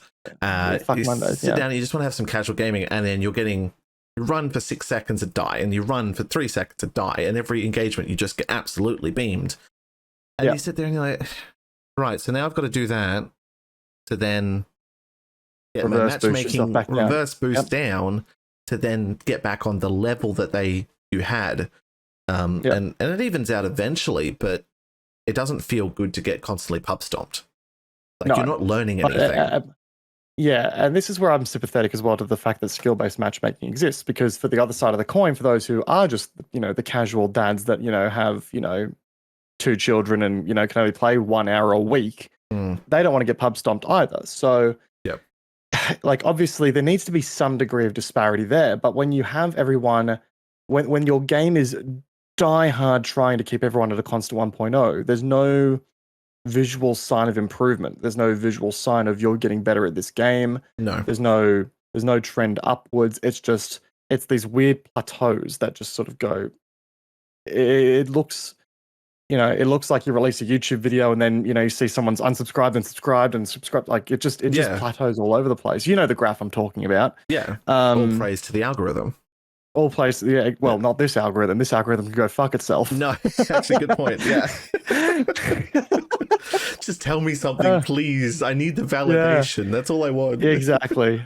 So yeah, like I made this argument in my video about SBMM, and I don't mean to continue referencing it, but it's clear that to me, in the search of perfection, we've lost what good is. We've lost what good actual matchmaking is when there is a degree of differentiation skill in the lobby. And the feedback I've had on that kind of media is like people said, if I saw a bloke get a nuke in a game, I was inspired. I wanted to go, learn how to be that dude. Whereas now it's just like you see everybody performing at the exact same level. It's like, well, what the fuck? Yeah. And it's even worse when that's just talking about when you're playing solo. You try to play with friends. And it completely ruins the experience. Exactly. Like I was playing with people who just got the game 2 days ago. I'm already max level in 30 hours of gameplay. They're level 4 running around, but they want to play because we're mates. So it's like, all right, you want to jump on some Modern Warfare? Yeah, sounds good. I don't know, but I'm doing well, let's say. I guess I'm doing well most games. And he's sitting on 6 and 27 because he is brought up to mine, and obviously I'm doing well because I'm brought down because we're grouping up in a party. The skill-based matchmaking does something to bring us closer. So I'm fragging out of my mind having a great game with stupid weaponry, all praise to the MK2, which I'm going to get platinum. I'm getting platinum on that thing. I know you are, yeah. Slowly but surely. And he's having a terrible time. This game's shit. People are jumping around corners, quick scoping me. This is terrible. And I'm like, oh, that sucks, man. Like, I really want you to have a good game and enjoy this. And he's like, yeah, I might. And I had to go do something. He's like, oh yeah, I'm going to play a few games of my own. And he was dominating. Yep. Just instant change. Instant. He's like, he just pent back. He's like, first message, 26 and 8. And I was like, Jesus. What? All right. He's like, I'm like, So I was obviously bringing him up to a skill level that he wasn't prepared for. And I was obviously fine with, and it just completely ruining that experience. So you either have to only have friends that are the same skill base as you constantly, or play by yourself. I guess it's meant for the solo gamer. Yeah, it's a strange system, and I'm sympathetic to the casual who prefers to not sweat their dick off every game they play. But by the same token, like, you're going to get stomped some games. That is just the nature of gaming, the nature of any competitive game that you get into where it's team versus team. That's going to happen. You're going to have people who perform great. And quite frankly, little Timmy who just got back home from school with one arm shouldn't be able to go 20-0. That's just how it works. I'm sorry, but... Well, shout out to little Timmy if you're doing that, Yeah, exactly. Shout out. I appreciate the effort, but I'm sorry you don't deserve a nuke. Unless you are really playing above your... Anyway, the point being, I've seen some fragging. I've seen some fragging from some people using bloody steering wheels and trackpads in Counter-Strike. So. Oh, the dude that plays the recorder to shoot people. Like the dude went to COD Next and did that, and I was like, brother, what the? Did you speak to the developers? Like, I need a really I just got to hand it to you. I need a special computer for this. Mm-hmm, it's like, oh, wild flop stuff. His recorded dong out onto the table and go, I'm going to play COD with this. yeah. And you're going to watch me do it. And enjoy. I'm going to win. Yeah. yeah, exactly. But yeah, it just like skill-based matchmaking is one of those things in the industry that I feel like has definitely tried to reinvent the wheel, where I don't necessarily think it needed to be reinvented. But in saying that, this was the most successful Call of Duty financially of all time. So what do I know? It's difficult to measure success on those types of games. Like obviously, money, big money go up. Success, yes. Yeah, stonk rise. You know? Stonk rise, but that would say that Battlefield 2042 is a commercial success, which it is. It is. And it's shit. You don't have anyone playing it. You have more people playing Battlefield 1 or Battlefield 4 than you have playing Battlefield 2042. By a magnitude of 10, just so you know. Yeah. I think Battlefield 5 had a cheaper weekend not too long ago, and it had 5 times or 10 times the player base that 2042 did. The problem is when you look at it from a business point, is that game was successful. Why? Because everyone fucking bought it, because the marketing team did their job and made an amazing trailer, and it did everything right, and it was the production side that kind of fell over. So no one's talking about Battlefield 2042 in a good light. Unless maybe diehard fans, maybe, but no one wants to play it anymore. A lot of people are burned out on the series entirely. But it's a commercial success. It made fuck tons of money. Yeah, and it's a shame. Like, I know you and I were both really keen for 2042. We were hopeful. We were, we didn't see the warning signs, and I mean, they're still redesigning the maps from the launch, and it's been a year. Hey guys, here's our new update. We redesigned some maps. Please come play our game. And that's the worst part, is there's passionate developers who have probably been at DICE and EA side for 5 years who were like, we told you. Yeah. You didn't listen to us, and now you've fucked your entire franchise. They're the ones that are really suffering, I think. Well, on that end, I guess. Gamers royalties, don't like yeah, exactly. They don't get massive bonuses and stuff like the execs do from all these wonderful sales. No, exactly. Yeah. Exactly right. And another thing as well, 2042 is bringing classes back in the next update. Good. The thing that they were so adamant on getting rid of at launch, like, oh shit, maybe the gamers were right. Yeah. Like maybe our consumers were right. And it's just, it once again goes to show what happens when, you you go away from what your franchise is known for. That's a good point, actually, because like they could have done all of this stuff. They could have had no scoreboard. They could have done no scoreboards. They could have done no voice chat. They could have done this specialist stuff. They could have done this Spec Opsy mode. They could have done all of this stuff in a different game. Don't fuck with my Battlefield, all right? No, exactly. Don't do all this stuff in an established franchise that does shit the way it does shit, and people like it the way that they're meant to do it. Exactly. Like if you were to take the extraction-based hazard mode that they really wanted to do, give it a single-player campaign, give it a proper mode, give it like a AAA Tarkov would be amazing. Like it would be cool. It'd be cool to see a polished AAA Tarkov, like, and no disrespect to Tarkov, but it'd be cool to see some competition in that space. Like the Battle Royale scene has had so much competition. I know DMZ from Modern Warfare 2 is meant to bring some competition to that space, but the problem is that when you try and shoehorn it, like it was clear that Specialists were shoehorned into Battlefield. Well, no, actually that's a lie. There's reports of the development history for Battlefield 2042 and, why things went the way they did. But it was clear Specialists were shoehorned into that development cycle because they wanted to do something else previous to what the game eventuated into, which obviously left the issue of, there's not enough weapons, there's not enough, maps, the maps suck, all the bells and whistles. But as you say, it's clearly a symptom of trying to shoehorn in ideas when ideas don't work with a franchise that already has an established theme to it. Yeah, I mean, that's exactly right. You just don't mess with the established nature of it. I mean, you do, but it's the same thing of fuck around and find out. Literally, they found out that people don't want that shit. Yeah, and that other games do it so much fucking better. Like the fact that Call of Duty Modern Warfare 2 has a singular mode that is better than 2042, his entire game. Insane. I think I know exactly what mode you're talking about, right? Ground War. Yeah. It's it doesn't a better need 128 players, and this is even going to BattleBit, made by 3 people. Anyway. Oh yeah, we can talk about BattleBit in a second here. It's you're right. It's again, it is the epitome of fuck around and find out. And when you do that with an established franchise, it has the possibility to be catastrophic or fantastic. And that's what happened. That is exactly what happened. I couldn't agree more. Ground War is great.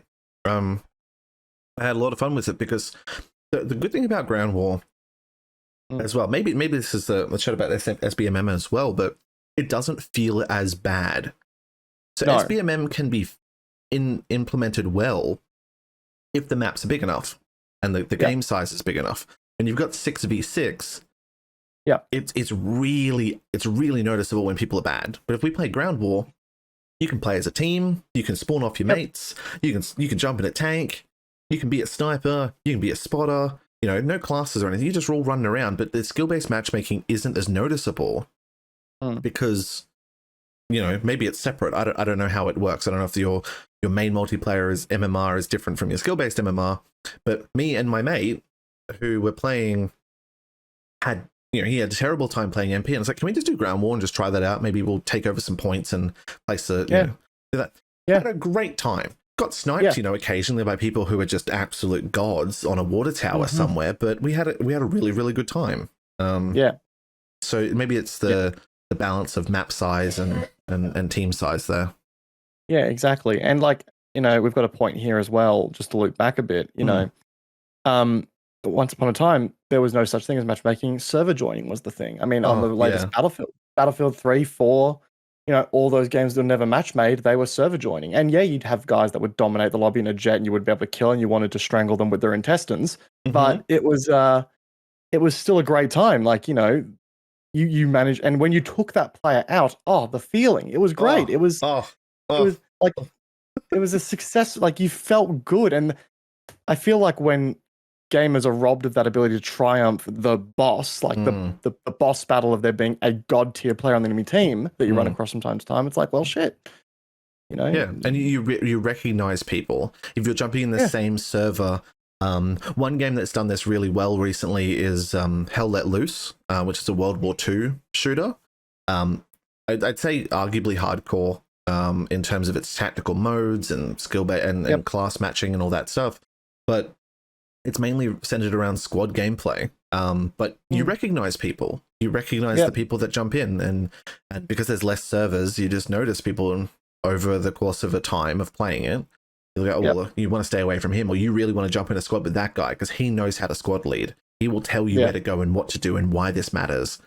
And even going back to like Battlefield 4 and Battlefield 3, it had the same stuff. There's clans that would take over servers, like it was a Tiger 45th clan or something, and back in Battlefield 2 days. And you just know if a group of them joined, you were fucked. Like, good luck to you. That squad would just go around and dominate any position that it would be, and they were scary. I guess that could happen now, but it would be like, oh, it's a lobby that we're just going to lose. Cool. Like 6 of them join, and you have your 6, and you just go, and you're dead. Yeah. Not even try. You just leave. Yeah. Which is why I'm also excited for BattleBit, because BattleBit really has that, like, and that is a game, might add, that really is the definition of fuck around and find out, but do it well, right? Like, we are talking 237 player servers. We are talking like huge lobbies, right? Like no other game has ever come close to achieving that style of battle in a lobby environment. Obviously, there's your persistent shooters like PlanetSide 2 and stuff like that. Yeah, I was going to say, different environment. But this game runs well.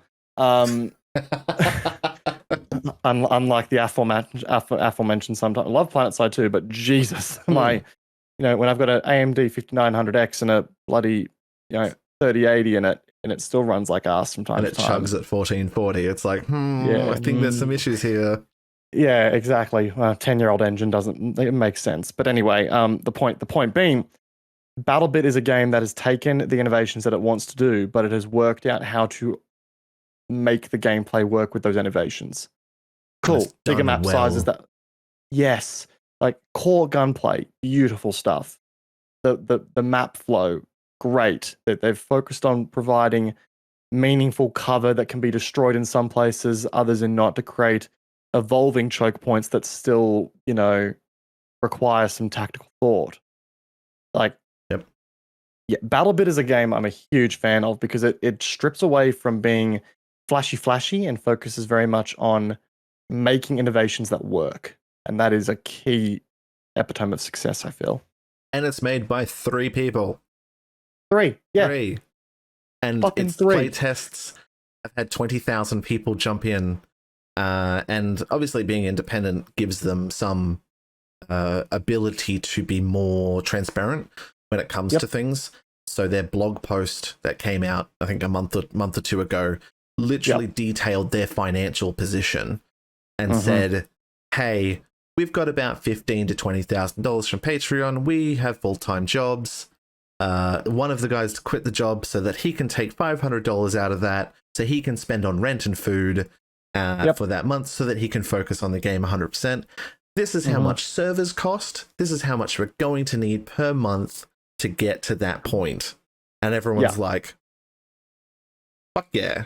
Like, where do I sign up? Exactly. Where do I sign up? Please give me more of this. And that may evolve later on, and they may become more opaque as they maybe get acquired by somebody or something. But at the moment, they're doing things well. Like they just know what to focus on. It's just it doesn't need to be the next flashiest thing. Gaming has got to a point where it's already pretty enough, where we're actually regressing. Indie games and things like that have come to a point where they don't need to put money into graphics anymore to tell an interesting and engaging story. They don't need graphics and cool lighting engines to make a game that people will enjoy for 100 hours or more. Yeah. I mean, half of the engines that we have that many games in the indie space, or like even Unity, Unreal Engine, like all of these are good looking enough when you manipulate them the right way. Yeah, Unreal 5, it's insane. not. We're not in a space anymore where graphics is a problem. So, to see it's focusing on the right things nowadays, I think is a huge step in the right direction. I couldn't agree more. And BattleBit is very much that exact thing. It's clear that these guys are Battlefield players that are disgruntled in a way. Yeah, and it is one of those things. They've got just. When you look at it, it's low poly Battlefield done right. It's attachments out the wazoo, guns upon guns upon guns. You've got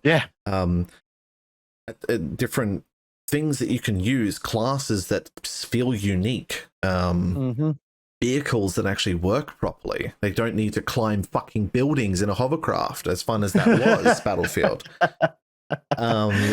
It just works. Like they're just doing playtests at the moment, which is why. It is also a part where we're so hyped about it because they have been drip feeding us playtests, and for Australians, for me it's 11:30 at night on a Saturday, and for Cami it's at 12:30 at night and goes for 6 hours. And of course, whenever we can, we're trying to get in there and play as much as possible, but it doesn't work out every time. But we want to play more. I come home from work and I'm like, man, I feel like playing some BattleBit right now, and I just want to jump in and just shoot some people with the next gun. I still remember the last time we played it, we were sniping all night and we were working out the ranging system and, scoring 1,300 meter headshots. We were like pogging out of our brains, just having the best time. Like it's just one of those games that has thought about all of the play styles that encapsulates it and has done such a good job at making each of those play styles feel deep enough to want to get better at. Like even playing as an engineer, you've got 3 different RPG types, and they're adding more rocket launchers in the future that will each have their own ammo types that will either target vehicles very well infantry very well or will destroy structures very well. Yep. And you've got to, and each of them have, well, two of them have their own ranging reticules that you have to learn to manage. And it's such a cool degree of, in its own way, providing, like, it's a skill curve that doesn't come from fucking skill-based matchmaking.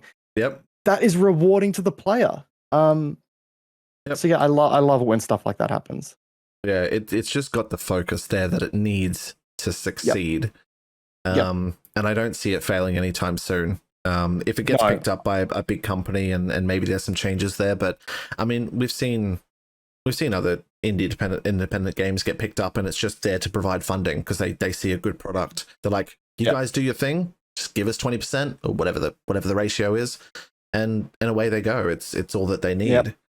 Exactly. I mean, that is something that they're doing right, I think, in terms of just plodding along, and they're honest. There's no shady stuff going on in the background. There's no marketing team there to be like, here's our game, and then it's actually not the game in the background because they can't live up to those standards. Battlefield. I'm angry, all right? This franchise has been ruined for me, and I just want BattleBit to succeed as much as possible. Couldn't agree more. I mean, so one thing I did see this week from Battlefield in the news of just to loop back. So I think all of us had a inkling that Battlefield 2042, would be cancelled after Season 4 releases because, why would you unsink the sinking ship? No, not the case. No. The developers have confirmed that pre-production planning and pre-production work has commenced on the content that is going to release after Season 4. And the wording I found very interesting is that they didn't specifically say working on Season 5 or that we're working on Season 6. Are they ditching seasons altogether? Are they going to ditch 2043 confirmed? Battlefield 20, are they ditching the live service model, and are they going to release an expansion pack, or are they going to, because Call of Duty's apparently doing that. Apparently in 2023, Modern Warfare 2 is going to get a campaign expansion and a map pack, as opposed to, well, so it's one single purchase. Apparently so. Apparently it's going to be a $70 expansion pack. Apparently, Jesus Christ, which to me sounds like, from what I've heard, it's going to be campaign content and Spec Ops content and a whole slew of like old style maps brought back. Cheap recycling of content, I guess. Yeah, I guess so. Yeah, I guess so. And we've also got Warzone coming out. I think we'll probably end up talking about that because that is coming this week after this podcast releases. So probably next week we'll end up talking. Not next week, next fortnight we'll talk about how that's gone, because that is a free game mode. That's separate from Call of Duty. I think it's going to be another 60 gig to download. I think probably, or I know we'll be playing it for sure. Yeah. I forgot that I played it a lot back in whenever it was 2019.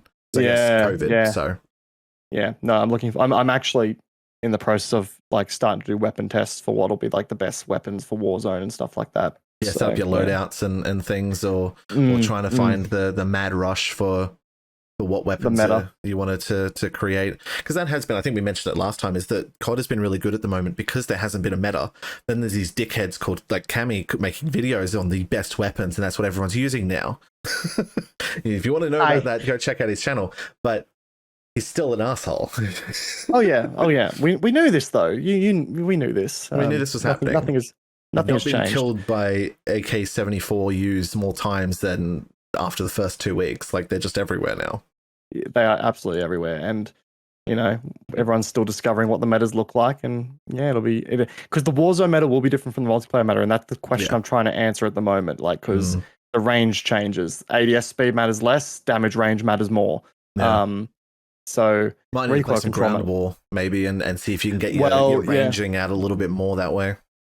I've also just been playing the maps a lot more. I guess we're sort of wrapping up and talking about what we're working on right now in a way. Oh, no, we can keep talking. I wanted to actually chat about like what do we see emerging in the future.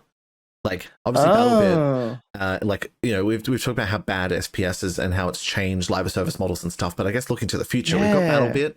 And that's the thing. It's not doing anything new.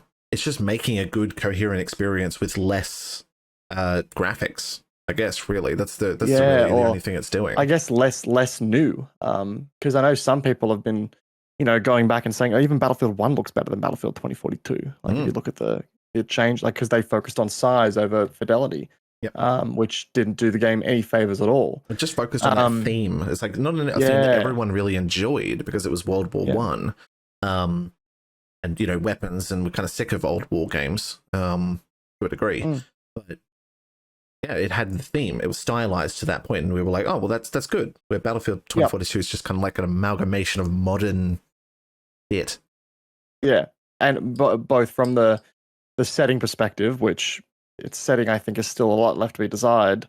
Given they had a really cool lore behind it, and they just refused to tap into it a whole lot.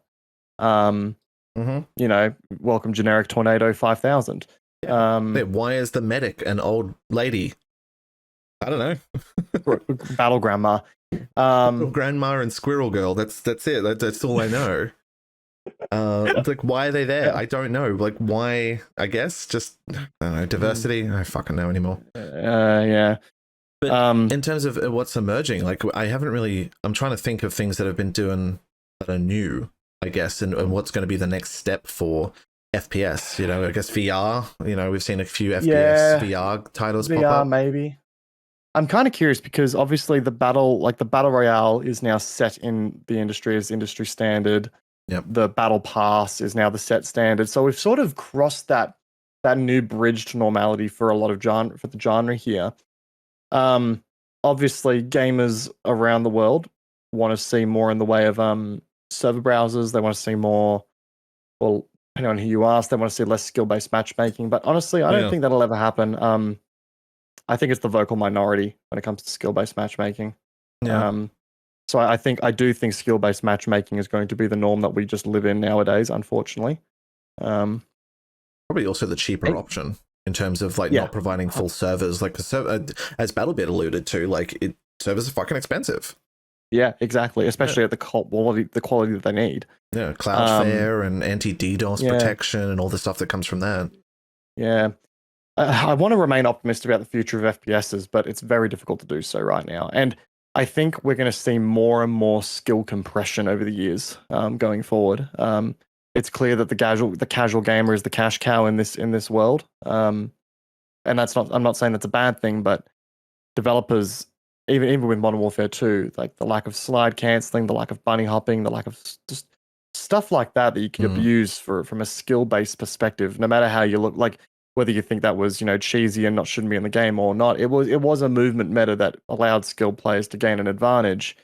And it's very clear. Yeah, exactly. I hate getting bunny hop, jump around the corner, like perfectly aimed headshot into a dolphin diving slide. It just bugs me because you just know they're just playing like this. That's all they do. That's it. Yeah. Come on, sweating, man. Yeah, sweating like no tomorrow. But like I think we're going to see in the future more skill compression in your big titles. I think, which like a game needs to be accessible enough. I get that, but at the same time, I'm just like there needs to be a skill gap. Otherwise, you don't have a healthy game either. Yeah, it pushes for a reason to play. Yeah, I think more than anything, if I play Smash Bros and I play against my friends, or a fighting game and I play against my friends and I get absolutely whomped, I'm still learning something and I have a drive there to get better. Or if I play Monster Hunter, for example, I get walloped by a new monster and there's a reason to play that because I need to understand how that monster is working so that I can beat it, take its skin, and then bonk the next monster while wearing its skin. It has that reason to drive, but I don't know. The counter argument to that is, are you having fun while you're doing that? Because at the end of the day, games are meant to be fun. Yeah. They're an entertainment resource, and they're a unique entertainment resource because it's not like 30 minutes into a movie, the movie stops and goes, okay, what are the themes that are being introduced in this scene? And if we get it wrong, it shuts off the movie and tells you to fuck off. Right? Like, they're unique in that space. Yeah. It's you need to have interesting you fun. bring that up. Yeah. It's interesting you bring that up though, because my perspective on that now is you're just talking about how, like, the time invested was all about getting better. It was all about, growing as a player. And now, time invested, like, I feel like game companies through the Battle Pass have worked out a way to commercialize time invested. Mhm. And they've said to themselves, well, if we don't need to incentivize player to stick around through skill curves, and we just sell them the skill, like, I not really sell them the skill curve, but sell them the long-term experience through a Battle Pass, Yep. then that's your answer, and it's more financially viable. So yeah, it's yeah. paying for you to come back and play every day, not Yep. come back and get better every day. It's not come back and have fun. It's come back and play our video game. Otherwise, you'll miss out on these cool rewards, these daily rewards, these easy to get daily transactional things. Our FOMO in the shop. Like, I need to check that. I don't, but like the feeling of you need to go to the Fortnite store every single day to make sure if you really want Darth Vader, then you got to go back and check to see whether he's in there so you can spend the money. That means you jump in, you see it, you're like, oh, well, I'll play a couple of games, do a couple of quests, and then, then you come back and it's a revolving door, kind of cycle. Yeah. And I do think that's what future, like, FPS is going to look like in the future. You finish a game, you get your frag out or you get fragged on, and you check out what your progress is like. So it's clear that it's working, and I think it's something we're going to see just in the long haul, really. Yeah. So we want to be optimistic. I mean, it's like last podcast, like we wanted to be optimistic, and it's like, cool, prove us wrong, do something else. BattleBit, again, it has its own thing, and it's looking really good, and that's my optimistic, like, star on the horizon. But looking at everything else, I mean, we've played, I played that world boss game that we saw at PAX. Made by Laser Beam or something, and I was like, yeah, it's all right, and it's generic. You can see where they're attacking this from.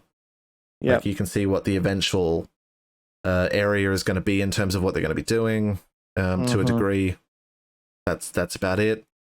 And if we see stuff that pops up in the near future, happy to do that. I mean, yeah, people try things. People try things all the time, and if it works, awesome. If not, and come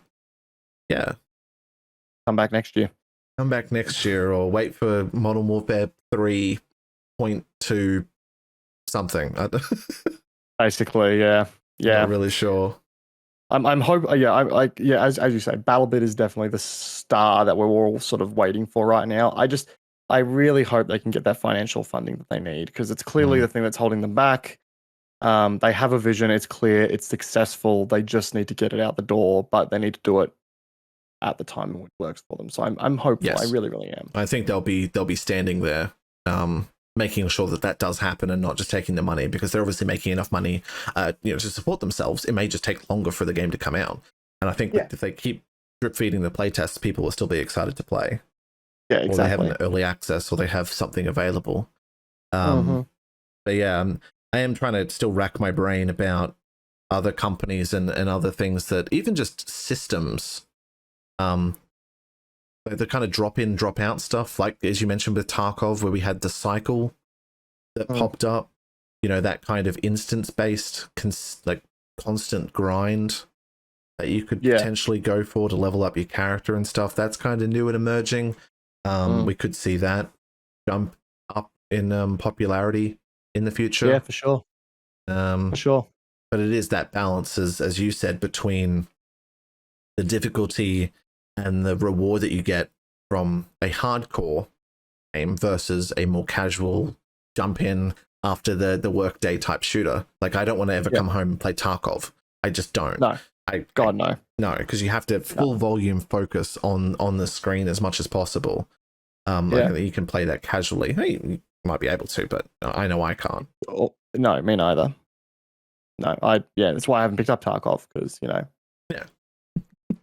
I want to have hair by the time I'm 40. Yeah, we'll see. The Australian Sun might say otherwise. Yeah, look, genetically I was gifted with the ability to burn super quick, so we'll see how that lasts. He's got the red lighting in the background just to make it all blend in. Eventually it'll all just go red. I am the red. I'm the red.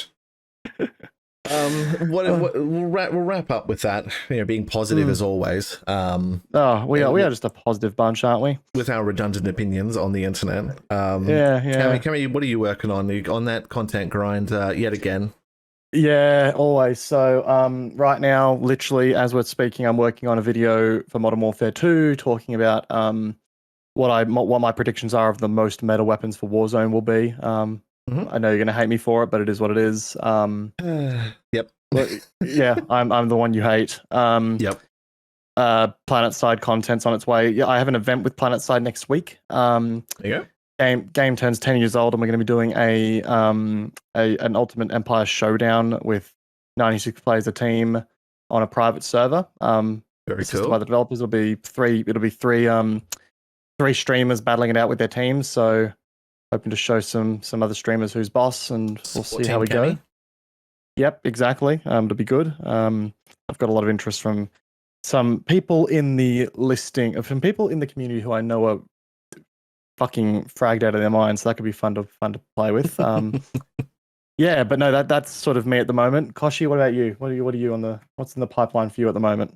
Yeah, so I was meant to make sure I had I was going to say I do a podcast and then a review and then a podcast and then a review and then so we're now at podcast 2 and I haven't done a review yet, but I am working on it, so I might be able to do that today or tomorrow and then release the podcast on I don't know, Tuesday, but we'll see. I'm working on a review for the Entropy Center, which is a Portal-like puzzle game, but no portals. You've got crates and time manipulation, so kind of like Portal and Braid, I think. Yeah, nice. With some stuff that goes on and story that goes weird and wacky. So, have the review out as soon as possible. It's weird to write for about a game where you don't want to spoil too much, but also tell people to either play it or not play it, because of X reasons. Hard balance to find that. Yeah, talking about it but not talking about it, but also not just saying it good or it bad. Go buy or not buy. Yeah. Yeah, exactly. I can only imagine as someone who's reviewing titles like that, it's a very difficult middle ground to walk, I think.